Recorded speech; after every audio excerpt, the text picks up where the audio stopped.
God and Eve were walking in the garden one day.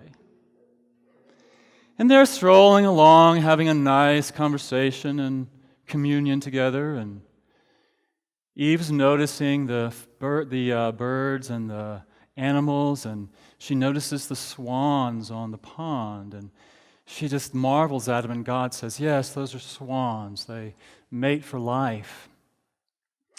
And then we moved along, and she saw some turtles, and she said, oh, male and female turtle, isn't it great? And it's beautiful how they come together and they procreate, and the birds. And all of a sudden, God noticed that Eve was looking a little forlorn. And as they walked along, and she seemed to get a little sadder, and God said, well, what's wrong, Eve? And she said, well, I see all these animals that have mates, and I don't have one. Why don't I have a mate? And God said, well, good idea. And God said, let me think about that. And so I know I'll create you a mate who is a little stronger, maybe a little bigger, can help you, can hunt and gather and help to take care of you and to be a partner to you. And Eve said, that sounds great. And God said, but there's only one catch. And Eve said, well, what's that? And she said, well, he'll have a big ego.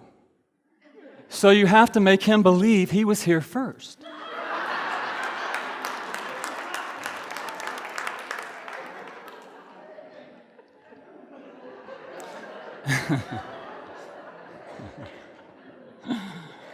So, one of my favorite quotes from Charles Fillmore, the co-founder of Unity, is when he was asked for many, many times to make a list, to tell people what Unity believes, and he resisted for a long time because he didn't want to put it down on paper. He didn't want to be codified. And so after much prodding, he finally made a list of the things that Unity holds as truth. And then at the end, he said, and I reserve the right to change my mind. And I love that. And so I love that we can have awarenesses and revelations about certain things, and then tomorrow, or maybe even 10 minutes from now, have a new revelation about it as truth. I'm sure many of you have experienced that, right? And so I want to say that sort of happened for me this week. Last week I used the story of the Garden of Eden and used that story to help to explain or as an understanding of how fear comes about, fear and guilt, and how that works in our lives, sometimes to block our good. And I'm not saying that I've changed my mind about that necessarily, but I believe that that is still true. But this week, as I have been processing some things for myself, I have come to another truth, understanding about that story, or at least what it says to me. I had my very first Unity minister was Debbie Tyson, and some of you may know Debbie. She taught at Unity Village for many years. She taught the Life of Prayer class there for many years, and now she is known as Deidre Price. She changed her name. She remarried, changed her name. But she said, the first time I ever heard her speak, she said, as she was new to Unity of Dallas at the time, and she said, what's going on in my life will be going on in your life. And I thought, yeah, that's probably, and I can relate to that, because what else do I have to share from except my experience, right? I mean, so what's going on in my life, I will just share with you, because it may be meaningful to you. And so, I don't mean to say I'm going to dump it on you or anything, but just sharing with you my own insights. And what came to me this week in my own life was something that I relate to the story of the Garden of Eden and what happened in that story. Now, I don't believe there's anyone here, or there may be, but I want to say that we do not look at the story as being factual, or we don't look at the story as literal. I'm sure most of you know that. But I want to reiterate that to say that we look at the story as myth, as allegory, And that while we don't see it necessarily as factual, that we do see truth in it. So that something doesn't have to necessarily be factual in order to be true. And if you're familiar with myth and the whole idea of myth, which I think in many ways we have lost, that you understand that. And so I'm not saying that I think it's a literal story. I just want to be clear about that. But what happened in the story? It goes back to sort of around with the joke I told others earlier, that it was a story for me this week about deep communion. Communion with God. And what I want to say about the story, and any story in the Bible from a unity perspective, is that every aspect of the story, metaphorically, metaphysically, represents some aspect of you and me. So when we look at Adam and Eve and the serpent and even God in the story, that each of those represents some aspect of us. And so what we can learn from that and apply to our own lives is what's important to me. So in the story, you know that God created Adam, and what I love about the story and what really struck me this week about it was that God breathed life into Adam. The idea of the breath of God. The way it really hit me this week is the breath of God is like that life, or what I like to think of as love. That God, the allness that God is, and again, I hesitate to use anthropomorphic images of God, but the idea that God in its allness expressed itself in love to give life to you and me.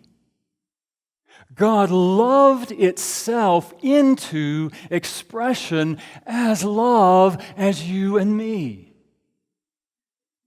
And that expression of love is the very nature of who we are. In the garden, what I see is deep communion with that love. Deep awareness of being love incarnate. And what we teach in Unity and New Thought is that we create our experience through our thinking, through our feeling. So what came to me about that this week is that the Garden of Eden, the beauty, the harmony and the order and all the good that they experienced in the garden was because their consciousness was centered in the awareness of themselves in communion with God. And when we understand it all happens within our own consciousness, that it is not external to us, then we can see that the beauty and the wonder and the abundance and the majesty was coming through their own consciousness. They were the ones in the story who were manifesting that because they knew the truth. Making sense? No? If we believe that everything is consciousness, then when we know our oneness, our unity, our community, communion in and as the very love that God is, and that is what we are focused on, that is what fills our consciousness, then that is what we project out into the world, and that is what we experience. That, I believe, is our natural state of being. In the awareness of union, oneness with the allness that is, and that our experience of whatever the experience is comes through us, through our consciousness, not to us. And so what happened in the story was, as we know, God said, don't eat the fruit of the tree of the knowledge of good and evil. Now, many times we represent that as an apple. I don't know why. Why an apple? Why not a lemon? But God said, don't eat that fruit. Told Adam. And I guess Adam told Eve. I don't remember that part. But then Eve, the serpent, appears to Eve and says, you need to eat the fruit. Go ahead and eat it. And Eve says, well, God told me not to eat it. And the serpent says, well, God told you not to eat it because God knows if you eat it, you'll be just like God. And so, I can just imagine if I was Eve in the garden. Because, go back to what I said earlier. This is not happening. This doesn't happen outside of us. The serpent in traditional Christianity represents Satan or the devil or some outside force that is trying to tempt us, trying to get us to do something. And what we believe that is our own internal doubt and questioning and fear. And so I can imagine, here's Eve, she's walking in the garden with God. She knows her unity. Let me just relate it to me. I walk in the garden with God. One of my favorite songs is old hymns is In the Garden. I come to the garden alone, and I love that image of being in union, communion with the divine. And so I walk in that garden, and in that garden, I'm connected. I'm connected with the voice of God that speaks to me.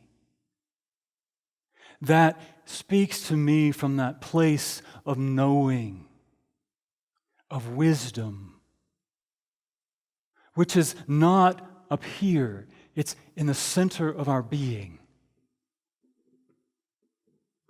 That place of the heart that we talk about. And in communion with the divine, with God, you feel it. How many of you have felt it?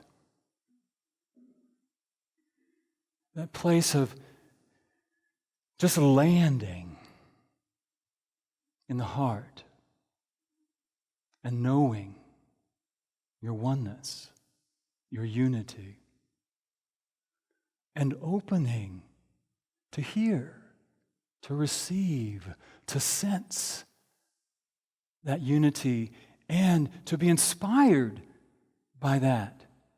To be inspired and to connect with that, and then to move out and do what we are inspired to do from that place of deep knowing. And then along comes this voice that says, oh, you think you're God? You think you're one with God? How dare you think you're one with God? You need to do something to know your oneness with God. You need to do something out here in order to really understand and know your truth. Because you are not one with God. And that voice, that's one of the things, we get this, as human beings, we have the gift and the curse of self-reflection. And I think it is that voice that it talks to us about and judges us. I don't know where that originated originally. But I think we all have it. I don't know about you, but sometimes I have awarenesses and I think, does everybody else already know that?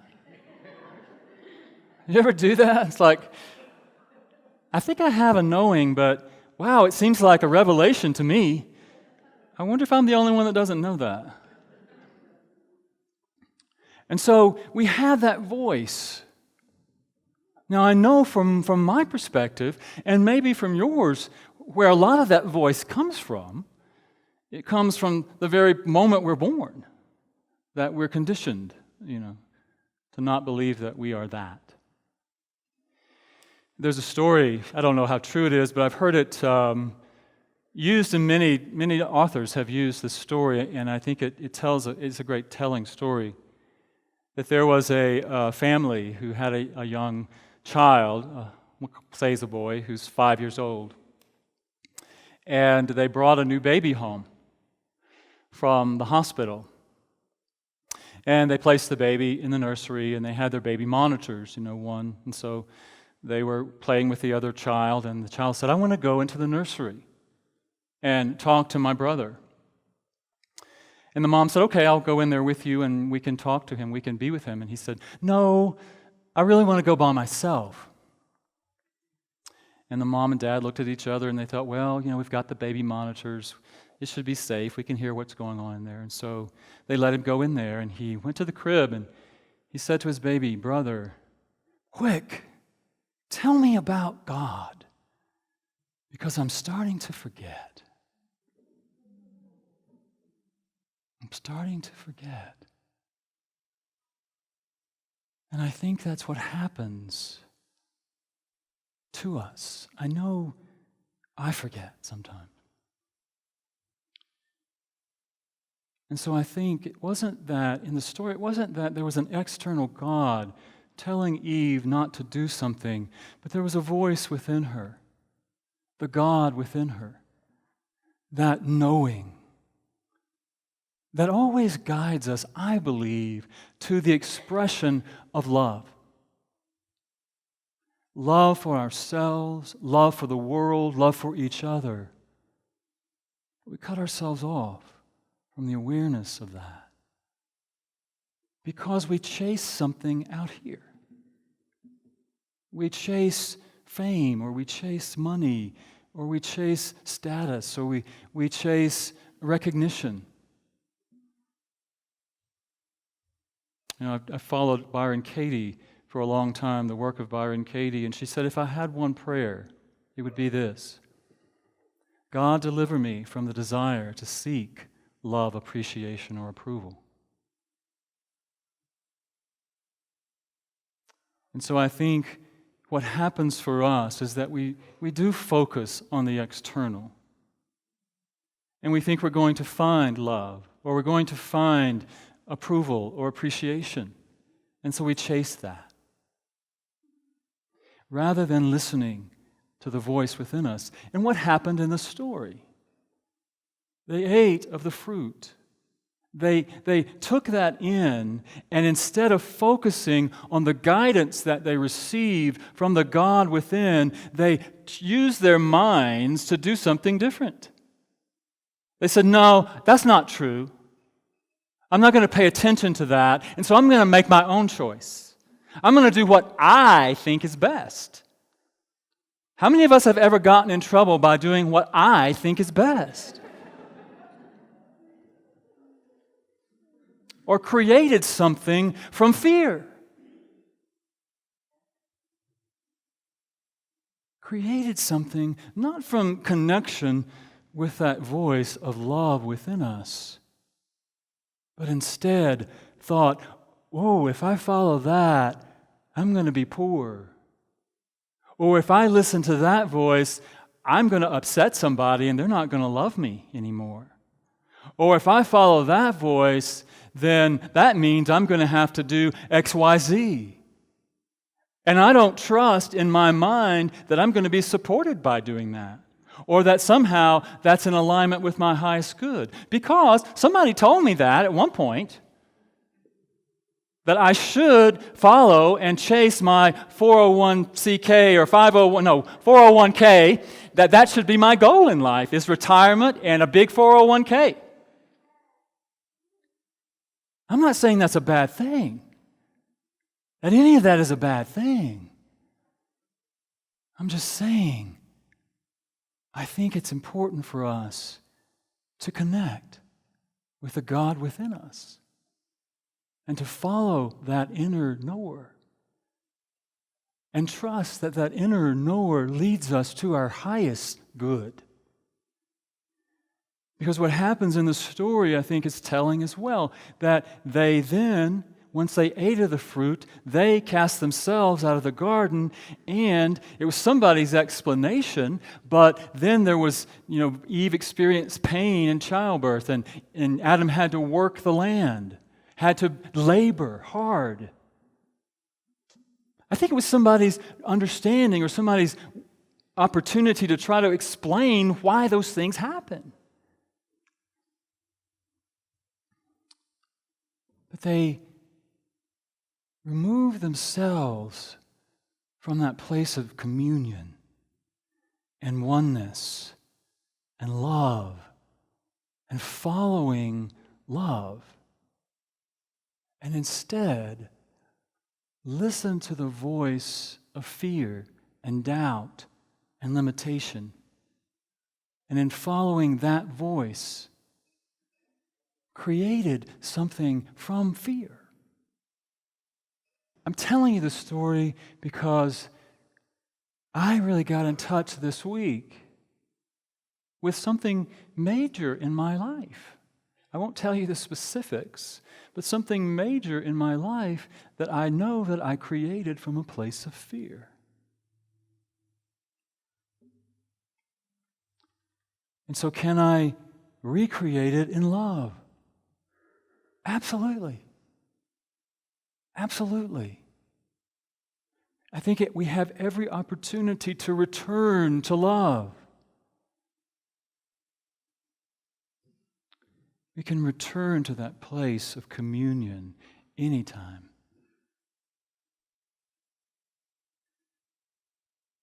And how do we know? How do we really know? Have you ever wondered about that? How do I know if I'm in my knowing? How do I know if I'm really listening to the voice of God or listening to the voice of the ego? That's the ego.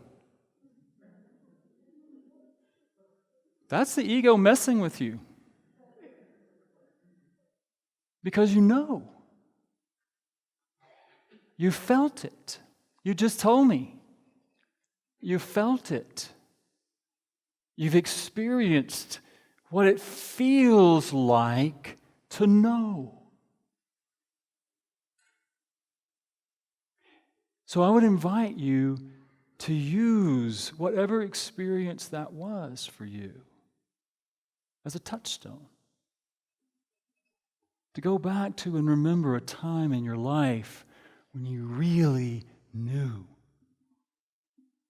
When you had a choice to make in your life and you went within and you centered your awareness in your heart and you asked the question and you knew.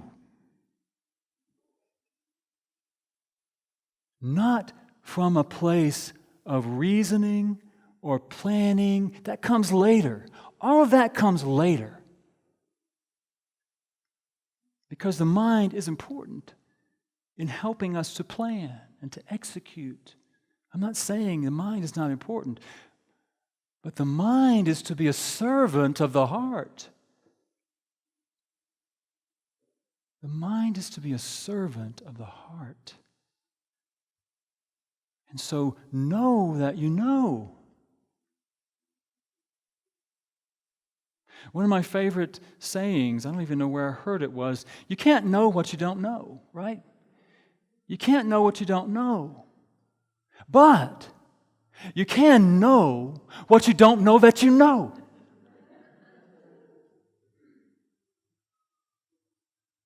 Because you know. You just don't know that you know. Right? So you can know consciously what you don't know that you know. And that's about centering your awareness in that place of knowing. And living from that place. I really had a wonderful experience of that just this morning. When I came in here and the band was here and they were rehearsing, and I sat in the middle of the sanctuary and just sat and really breathed into that place of knowing. And in that place of knowing, I felt such peace and connection